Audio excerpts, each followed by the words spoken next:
ready to go back in time with me a bit, we're going to crack open Warren Buffett's shareholder letter from 1978. Oh, yeah. Like getting a glimpse into how this legendary investor thinks. It's incredible how spot on his insights from almost half a century ago still are, even today. Yeah, right. Timeless advice on business and investing, and straight from the Oracle of Omaha himself. You don't get to see this every day. No, a billionaire CEO just Yeah. laying it all out there, And he doesn't hold back. Yep. But the first thing he brings up, are you ready for this? Accounting. Classic Buffett, right off the bat. Yeah. He digs right into why those typical financial reports, they only tell you so much. Even saying he doesn't really use them himself for Berkshire internally. Whoa, wait, that's kind of wild, isn't it? I thought he was Okay. all about the numbers. He is, but he's not just scratching the surface. Think of it like this. Okay. He's a detective. The numbers are clues, but he wants the whole story. Oh, okay. The why behind him, what really drives a business's worth, So he's not tossing the numbers out, just saying there's more to it. Yeah. He's looking for those hidden gems you don't always see right away. Exactly. He calls it the underlying economics. Got to see past the quarterly snapshot. Right. It's about those long-term forces that'll make or break a company years down the line. So, can you give me an example from the letter? How do you actually use this detective work with his own businesses? Well, he breaks down all of Berkshire's different pieces for his shareholders. Okay. And even back in '78, it's a pretty wild mix. Right. Insurance, textiles, retail. He had newspapers even. Talk about spreading your bets. He's got a piece of everything. And that's a big lesson right there.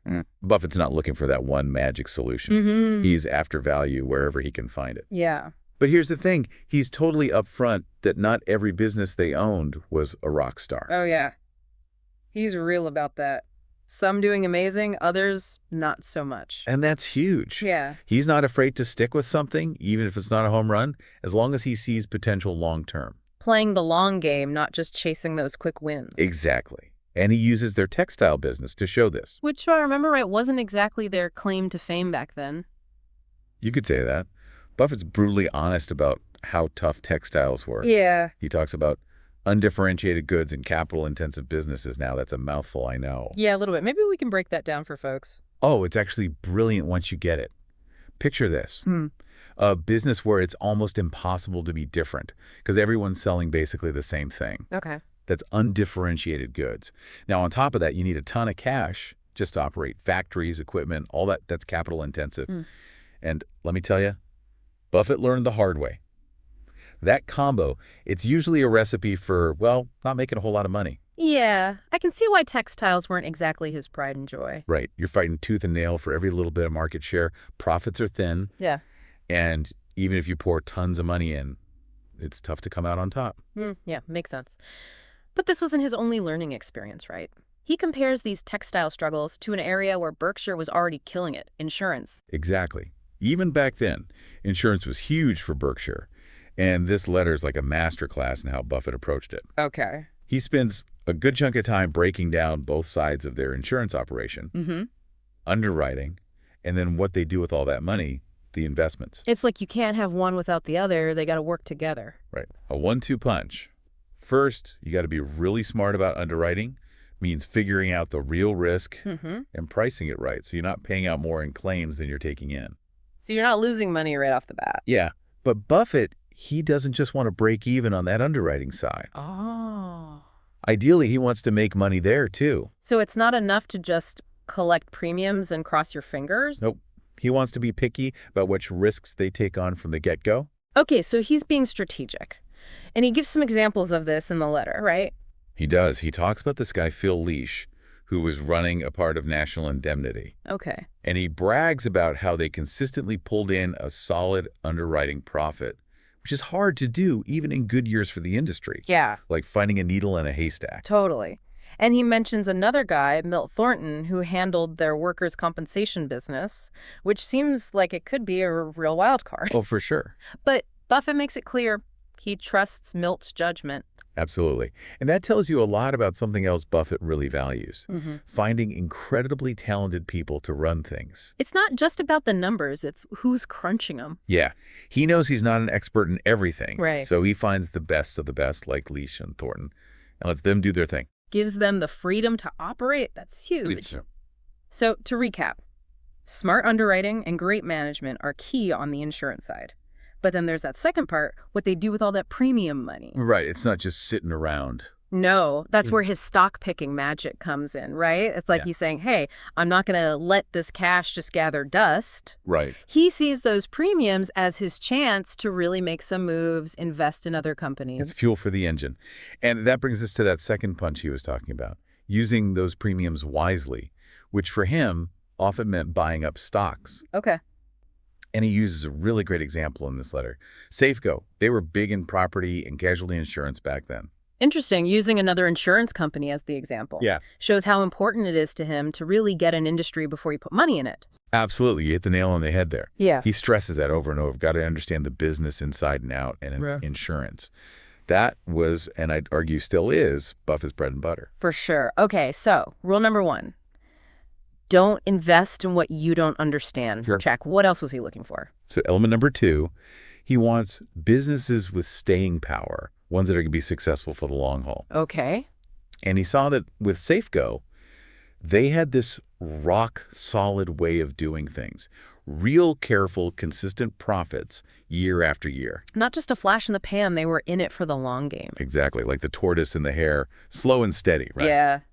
All right, so we've got understand the business, make sure it's got staying power. What else? Number 3, and this is huge, you got to have honest, competent leadership at the top. All right, we were talking about how important the people are. Yeah, and he looks for that in every investment. And Safeco, they had it in spades, known for doing things the right way and for getting things done. So even if a company has a killer product, if the leadership's not there, Buffett's out. 100%. Yeah. But even with all that, there's one more piece. That's element 4, right? Yeah, the price has got to be right. And this is where his patience comes in, that whole being a contrarian thing. Oh, totally. Buffett, he wasn't afraid to die when everyone else was selling. Really? He saw it as an opportunity. He knew Safeco was a fantastic company. Yeah. But the market wasn't giving them their due at the time, probably some short-term jitters. Okay. So he swooped in, bought their stock at what he thought was a steal, way less than its real worth. Like getting a blue chip stock on clearance. Exactly. He waited for his moment, and when it came, bam, he took it. Wow. And that brings up another point he makes in the letter.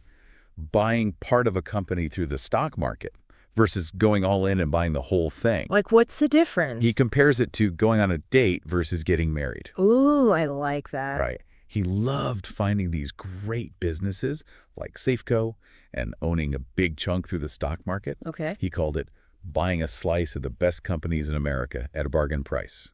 Pure Buffett. Amazing. So we've got understand the business, look for long-term potential, got to have strong management, and buy it at the right price. Be patient. That's the Buffett formula. It's a lot. But he also talks about this durable competitive advantage, something that really sets a business apart. Oh, yeah, that's a big one for him. You see it again and again in his letters. Makes sense. It's key to understanding how he's been so successful for so long. But what gets me is how he ties this back to the people. How so? He talks about Gina Big, who ran Illinois National Bank, and Ben Rosner, who led Associated Retail Stores. Okay. Both were facing their own uphill battles. But Buffett saw something special in them. That X factor. Right. He loved their work ethic, their honesty, how dedicated they were to their businesses. Real go-getters. Completely. He trusted them without a doubt, gave them the reins, and they delivered. Big time. That's got to be a good feeling, knowing you've got the right people in your corner. The best feeling. It's a good reminder that sometimes putting your faith in the right people, it's just as important, maybe even more important, than having the right product. Couldn't agree more. It all comes back to Buffett's belief in people, finding those who share your values, your vision for the long term. It's about more than just making a buck. So much more.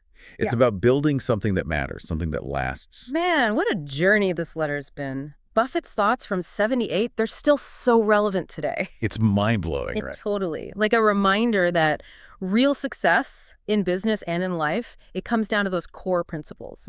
Patience, discipline, integrity, having that long-term vision. You said it. Those are the things that never go out of style. And Buffett, he's like the poster child for that, a walking masterclass in how to think about investing, business, even just life itself. He really is. Yeah. So as you go about your day, think about this. What can you take from Buffett's playbook and apply to your life? Where can you zoom out, think long-term, invest in yourself, and surround yourself with people who get you, who share your values. Now that is something to chew on. This deep dive has given us all a lot to think about. A lot to unpack. It really has. And on that note, thanks for joining us on this amazing trip into the mind of Warren Buffett. Cheers to that.